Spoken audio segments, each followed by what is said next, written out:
Israel, America और Iran के दरमियान जंग का दौर लगातार जारी है और इस बीच आपको बता दें कि जंग का दायरा लगातार बढ़ता जा रहा है। इस बीच वार पलटवार का दौर जारी है। जितनी ताकत के साथ इजराइल और अमेरिका तेहरान को टारगेट कर रहे हैं, उससे कहीं ज्यादा ताकत से ईरान अब तल अवीव को निशाना बना रहा है। इस बीच कई बड़े वाक़े इस वक्त हुए हैं और इस बीच आपको बताते चलें कि हमलों की एक पूरी सीरीज एक तरह से चल रही है। आपको बताते चलें कि बड़ी खबर इस वक्त दुबई, मनामा और रियाद से है, जहां पर ईरान ने कई बड़े हमले किए हैं। मिडिल ईस्ट में पूरे मशरिक़ वस्ता में इस वक्त सायरन बजते हुए नजर आ रहे हैं। सायरन की आवाज सुनाई दे रही है, जहां पर दुबई, मनामा और रियाद पर ईरान ने हमले किए हैं। ईरान ने बड़ा बयान इस बीच दिया है कि ईरान सरेंडर नहीं करेगा। आपको याद होगा कि अमेरिका के सदर डोनाल्ड ट्रंप ने बयान दिया था कि ईरान सरेंडर कर दे और ईरान को एक तरह से हम बख्श देंगे। लेकिन इस बीच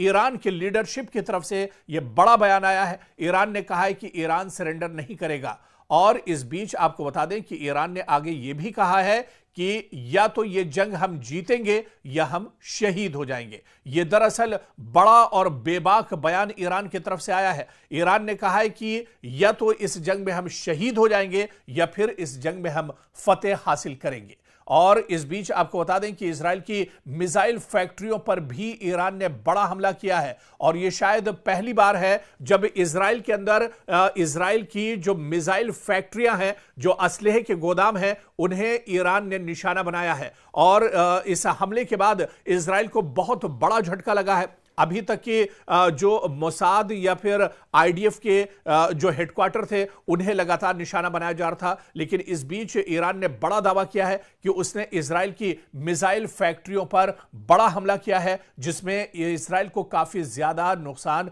उठाना पड़ा है।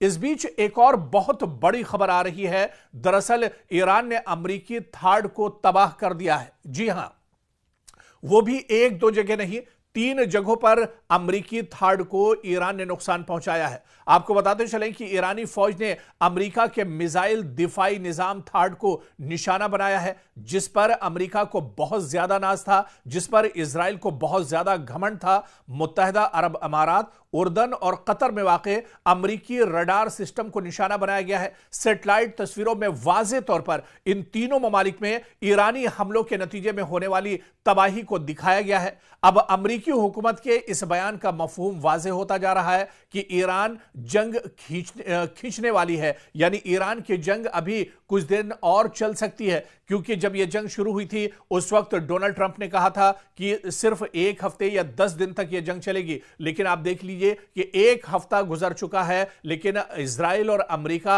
अभी तक ईरान को पूरी तरह से इस जंग में भेद नहीं पाए हैं। बल्कि जितनी ताकत के साथ इजराइल और अमेरिका की तरफ से ईरान पर हमले हो रहे हैं, उससे कहीं मजबूती और ताकत के साथ हमला ईरान की तरफ से लगातार इजराइल पर किया जा रहा है। पूरे इजराइल में दरअसल हाहाकार मची हुई है। पूरे इजराइल में अफरा तफरी का माहौल है। लोग डरे हुए हैं। बहुत से खानदान और फैमिलियां तो ऐसी हैं जो जेर जमीन एक तरह से पनाह लिए हुए हैं। लगातार पूरे मशरिक़ वस्ता की बात करें या सिर्फ इजराइल की बात करें, लगातार पूरे इजराइल में जो सायरन है वो बज रहा है। सायरन की आवाज यहां पर रुक नहीं रही है। काफी ज्यादा तबाही देखने को मिल रही है, क्योंकि लगातार ईरान की तरफ से ईरान के जो रॉकेट हैं, जो मिसाइल हैं, जो ड्रोन है, उनके जरिए से हमला किया जा रहा है। इस बीच इजराइल ने यह भी दावा किया है कि क्लस्टर मिसाइल से भी ईरान ने इजराइल को निशाना बनाया है। इस बीच आपको बताते चलें कि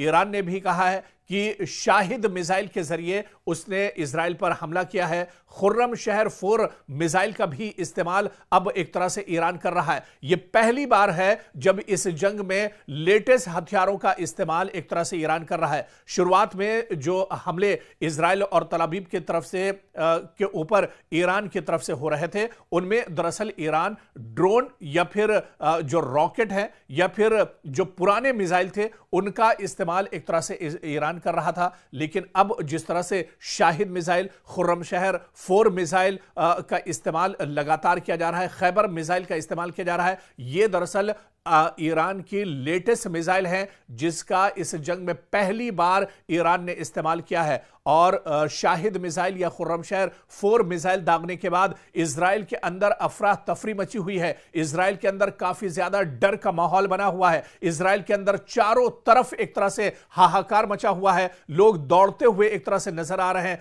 चीखते पुकारते हुए नजर आ रहे हैं, क्योंकि अब जो हमला हो रहा है ईरान की तरफ से, यह हमला पूरी मजबूती के साथ हो रहा है, पूरी सटीक तरीके से यह हमला दरअसल अब ईरान की तरफ से किया जा रहा है। और आपको बताते चले कि इन हमलों के नतीजे में इजराइल के अंदर बड़े पैमाने पर एक तरह से तबाही हो रही है। चारों तरफ मलबा ही मलबा नजर आ रहा है। कई इमारतें एक तरह से जमींबोज हो गई हैं और यहां तक कि जो अंडरग्राउंड टनल्स बनाई गई हैं, जो गुफाएं बनाई गई हैं, जो सेफ रूम दरअसल जेर जमीन बनाए गए हैं, वो सेफ रूम भी या सेफ जोन भी अब एक तरह से महफूज नहीं है, क्योंकि जिस तरह से ईरान की तरफ से बड़े पैमाने पर हमला किया जा रहा है, इन हमलों में जेर जमीन रहने वाले जो लोग हैं उनको भी काफी ज्यादा नुकसान पहुंच रहा है। और इस बीच आपको बताते चलें कि ईरान पूरी मजबूती के साथ लड़ रहा है और ईरान में सिक्योरिटी काउंसिल के सेक्रेटरी अली लारिजानी ने एक्स पर दावा किया है कि मुझे इत्तला मौसूल हुई है कि मुताद्दिद अमरीकी फौजियों को ईरान की अफवाज ने कैदी बना लिया है। जी हां, यह बड़ा दावा दरअसल ईरान के बड़े लीडर अली लारिजानी की तरफ से एक्स पर बाकायदा उन्होंने लिखा है कि मुझे यह इत्तला मौसूल हुई है ईरान से कि मुताद्दिद अमरीकी जो फौजी हैं उनको ईरान की फौज ने कैदी बना लिया है और उन्हें एक तरह से यरगमाल बना लिया गया है। खुद अली लारिजानी ने एक्स पर यह बयान दिया है। और इस बीच वहीं पर ईरान के एक और बड़े leader foreign minister Abbas Araghchi के मुताबिक ईरान के इक़दामात में शिद्दत की जिम्मेदारी दरअसल अमरीका पर आयद होगी। यानी जितनी शिद्दत के साथ ईरान पर हमला किया जाएगा उससे कहीं ज्यादा शिद्दत पर ईरान एक तरह से इजराइल और अमरीका को यानी दुश्मन को जवाब देगा। और ऐसे में अब्बास अराक्ची ने साफ तौर पर अलल ऐलान यह बयान दिया है। उन्होंने कहा है कि अगर ईरान को और ज्यादा मजीद या सख्त कदम उठाने पर मजबूर किया गया तो उसकी जिम्मेदारी अमेरिका और इजराइल पर एक तरह से आयद होगी। और इस बीच आप देखिए कि पूरे मशरिक़ वुस्ता में हमले रुक नहीं रहे हैं। पड़ोसी ममालिक पर दरअसल लगातार हमले हो रहे हैं, लेकिन ईरान ने एक बात यहां पर साफ कर दी है। ईरान ने कहा है कि पड़ोसी ममालिक पर हम हमले नहीं करेंगे जब तक कि वहां से कोई हमला नहीं किया जाता है। तो ईरान ने यह बात साफ कर दी है, क्योंकि ईरान ने पहले भी यह कहा था कि मशरिक़ वुस्ता में या मिडिल ईस्ट में जहां जहां पर ईरान ने हमला किया है, यह दरअसल जो मशरिक़ वुस्ता के ममालिक हैं, जो अरब ममालिक हैं, उन्हें टारगेट नहीं किया जा रहा है, बल्कि जहां पर अमेरिका की तंसीबात हैं, अमेरिका का साजो सामान है, अमेरिका के सिक्योरिटी फोर्सेस हैं, इजराइल के जो अलायंस फोर्सेस या उसके जो अलायंस ममालिक हैं, उन्हें दरअसल टारगेट किया जा रहा है। और इस बीच ईरान ने यह भी साफ कर दिया है, जब तक मशरिक़ वुस्ता का कोई मुल्क हमला ईरान पर नहीं करेगा तब तक ईरान भी कोई जवाबी कार्रवाई एक तरह से नहीं करेगा। और इस बीच आपको बता दें कि डोवियर एयरफोर्स जो कि अमेरिका में आता है, यहां पर एयरबेस पर सदर डोनाल्ड ट्रंप ने ईरान के साथ कशीदगी में हलाक होने वाले अमेरिकी फौजियों की लाशों का इस्तकबाल किया है। तो अब अमेरिका एक तरह से अपने फौजियों की लाशें भी ढो रहा है। अब आप देखिए कि दुबई में जो अमेरिकी फौजी मारे गए थे, ईरान के हमले में जो अमेरिकी फौजी एक तरह से मार गिराए गए थे, अब उन अमेरिकी फौजियों की लाशें एक तरह से अमेरिका पहुंच चुकी हैं। डोनाल्ड ट्रंप ने बाकायदा एयरबेस पर पहुंचकर इन लाशों का इस्तकबाल किया है और यहां पर अमेरिकी सदर के अहलिया भी उनके साथ मौजूद थी। और अब आप देखिए कि अमेरिका को जानी नुकसान भी इस जंग में बड़े पैमाने पर एक तरह से हो रहा है। डोवियर एयरफोर्स बेस से मौसूल होने वाली तस्वीर में सदर डोनाल्ड ट्रंप को अमेरिकी परचम में लपटे ताबूतों को फौजी तैयारे से उतारते हुए फौजियों को सलाम पेश करते हुए देखा जा सकता है। तो अब अमेरिका अपने फौजियों की लाशें एक तरह से ढो रहा है। हालांकि इसकी उम्मीद अमेरिका को बिल्कुल नहीं थी और अमेरिका यह मानकर चल रहा था कि हम जैसे ही जंग शुरू करेंगे ईरान एक तरह से हथियार डाल देगा। लेकिन ईरान ने यह साफ कहा है कि वो शहीद हो जाएंगे, लेकिन दुश्मन को पीठ दिखाकर या हथियार डालकर नहीं भागेंगे। और वहीं मशरिक़ वस्ता से एक और बड़ी खबर, दुबई में मकामी इंतजामिया के मीडिया ऑफिस ने ऐलान किया है कि दुबई के एक रिहायशी की मौत मिसाइल के टुकड़े लगने से हुई है। जी हां, दुबई में एक बार फिर ईरान ने अमरीकी तंसीबात को निशाना बनाया है और मजीद तफसीलात में बताया गया है कि ये इस शख्स की मौत दरअसल उस वक्त हुई जब दुबई के दिफाई निजाम ने दुबई की तरफ बढ़ने वाले एक मिसाइल को फजा में ही तबाह कर दिया। ताहम जमीन पर उसके टुकड़े एक गाड़ी पर गिरे, जिसकी वजह से इस गाड़ी में सवार ड्राइवर हलाक हो गया।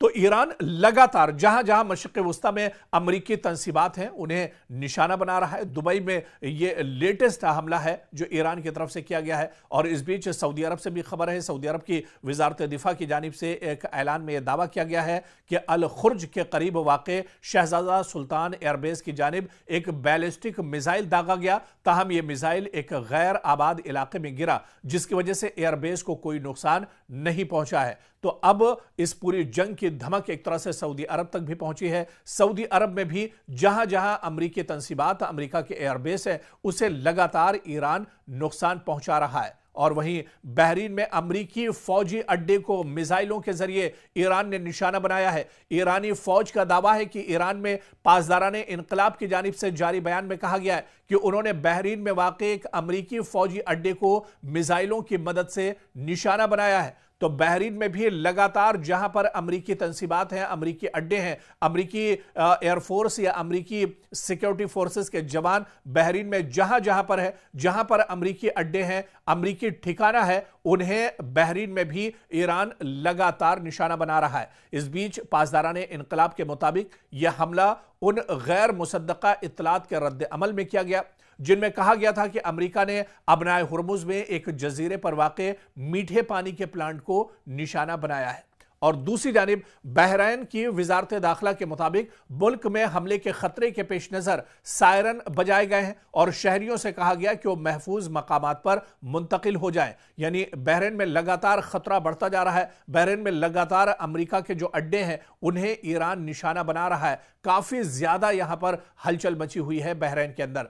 और इस बीच आपको बता दें कि कतर से भी बड़ी खबर, जहां पर कतरी वजारत दिफा ने एक बयान में दावा किया है कि उसने कतर को निशाना बनाने वाले एक मिसाइल हमले को नाकाम बना दिया। तो कतर में, क्योंकि अल उदैद अमेरिका का सबसे बड़ा एयरबेस है और इसी एयरबेस पर कई बार ईरान ने हमला किया है, एक बार फिर से ईरान का मिसाइल अल उदैद एयरबेस की तरफ बढ़ रहा था, लेकिन कतरी वजारत ने अब तस्दीक की है कि जो मिसाइल के जरिए हमला किया गया था, दरअसल इस मिसाइल को नाकाम बना दिया गया है।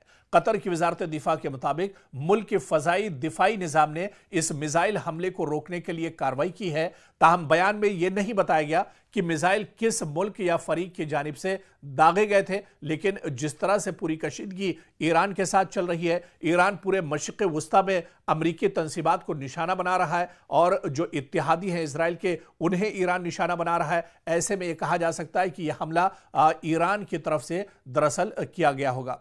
आप देखिए कि यह वाक़या ईरान के सदर मसूद पज़ेश्कियान के उस बयान के बाद पेश आया है जिसमें उन्होंने इस बात का इजहार किया था कि ईरान अपने पड़ोसी ममालिक पर उस वक्त तक हमला नहीं करेगा जब तक दूसरी जानिब से इस पर पहले हमला न किया जाए। और वहीं पर सऊदी अरब से एक और बड़ी खबर, जहां सऊदी अरब की फोर्सेस ने दारुल हुकूमत रियाज के सिफारती इलाके पर होने वाले ड्रोन हमले की कोशिश को नाकाम बना दिया है। आपको याद होगा कि रियाज में इससे पहले भी अमेरिका की एम्बेसी को निशाना बनाया गया था और एक बार फिर से उसी जगह को तेहरान की तरफ से निशाना बनाया गया। सऊदी वजारत दिफा के मुताबिक यह हमला ड्रोन के जरिए किया गया था, ताहम सिक्योरिटी फोर्सेस ने बरवक्त कार्रवाई करते हुए इसे नाकाम बना दिया है।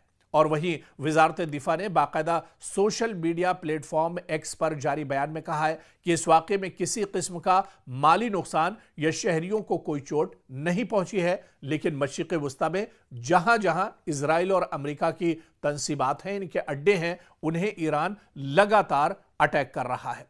और इस बीच आप देखिए कि इजराइल और अमेरिका की तरफ से ईरान पर भी पलटवार किए जा रहे हैं। ईरान में पहली बार ईरान के अंदर जो ऑयल रिफाइनरी है, ऑयल डिपो है, उसे इजराइल ने निशाना बनाया है और इस हमले के बाद एक बड़े इलाके में धुआं उठता हुआ दिख रहा है।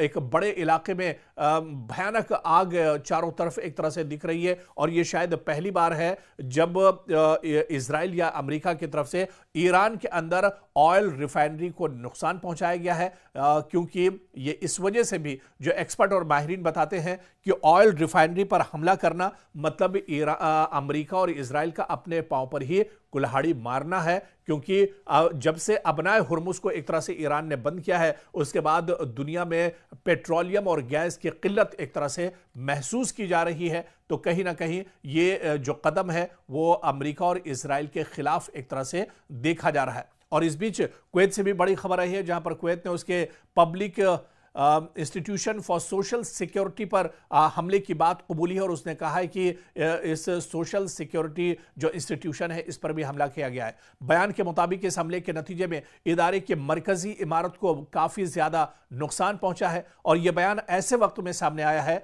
जब कुवैत की वजारत दिफा ने कहा है कि वो फ़ज़ाई हमलों की एक लहर का मुकाबला कर रही है। यानी कुवैत पर लगातार ईरान की तरफ से ड्रोन मिसाइल से हमले हो रहे हैं, रॉकेट दागे जा रहे हैं, लेकिन कुवैत का यह कहना है कि वो फ़ज़ाई हमलों को रोक रहा है, डिफेंस सिस्टम के जरिए इस हमले को रोका जा रहा है। वहीं वजारत दिफा ने शहरियों से अपील की है कि वो हिफाजती हिदायत पर सख्ती से अमल करें और हुक्काम की तरफ से जारी करदा हिदायत को नज़रअंदाज न करें।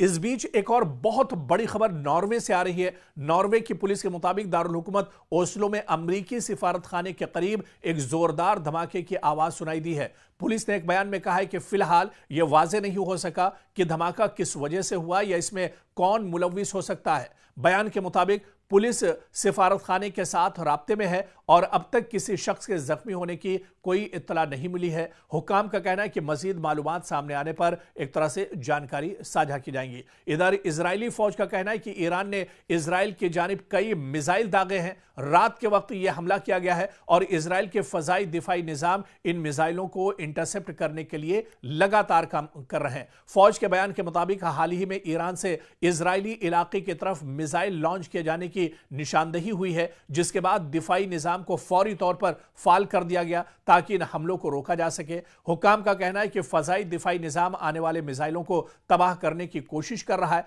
और सूरत हाल की मुसलसल निगरानी की जा रही है। लेकिन इस बीच आपको बता दें कि भले ही इजराइल की तरफ से यह दावा किया जा रहा है कि उसका डिफेंस सिस्टम ईरान से आने वाले मिसाइल और ड्रोन को रोक रहा है, लेकिन इसके बावजूद इजराइल के अंदर काफी ज्यादा तबाही है और सबसे ज्यादा जो तबाही इजराइल के अंदर देखने को मिल रही है वो तल अबीब में काफी ज्यादा तबाही हुई है, हैफा शहर में काफी ज्यादा तबाही हुई है, यौमे बैत जो शहर है इजराइल का वहां पर काफी ज्यादा तबाही हुई है। बल्कि जो सबसे ज्यादा तबाही हुई है वो दरअसल एक तरह से देखिए तल अबीब में हुई है, जहां पर लोग अब अपने आप को महफूज नहीं कर रहे हैं। जो दावे इजराइल की तरफ से किए जा रहे थे, बिन्यामिन नेतन्याहू की तरफ से दावे किए जा रहे थे कि वो ईरान को मुंहतोड़ जवाब देंगे, वो ईरान के किसी भी हमले को एक तरह से नाकारा बना देंगे, तो एक हफ्ता गुजर चुका है और इस एक हफ्ते के बाद भी आप देखिए कि लगातार ईरान लगातार स्ट्राइक कर रहा है, ईरान लगातार मशरिक़ वुस्ता को निशाना बना रहा है, ईरान लगातार इजराइल पर हमले कर रहा है और इन हमलों का तोड़ या जवाब अमेरिका और इजराइल दोनों के पास अभी तक नहीं है।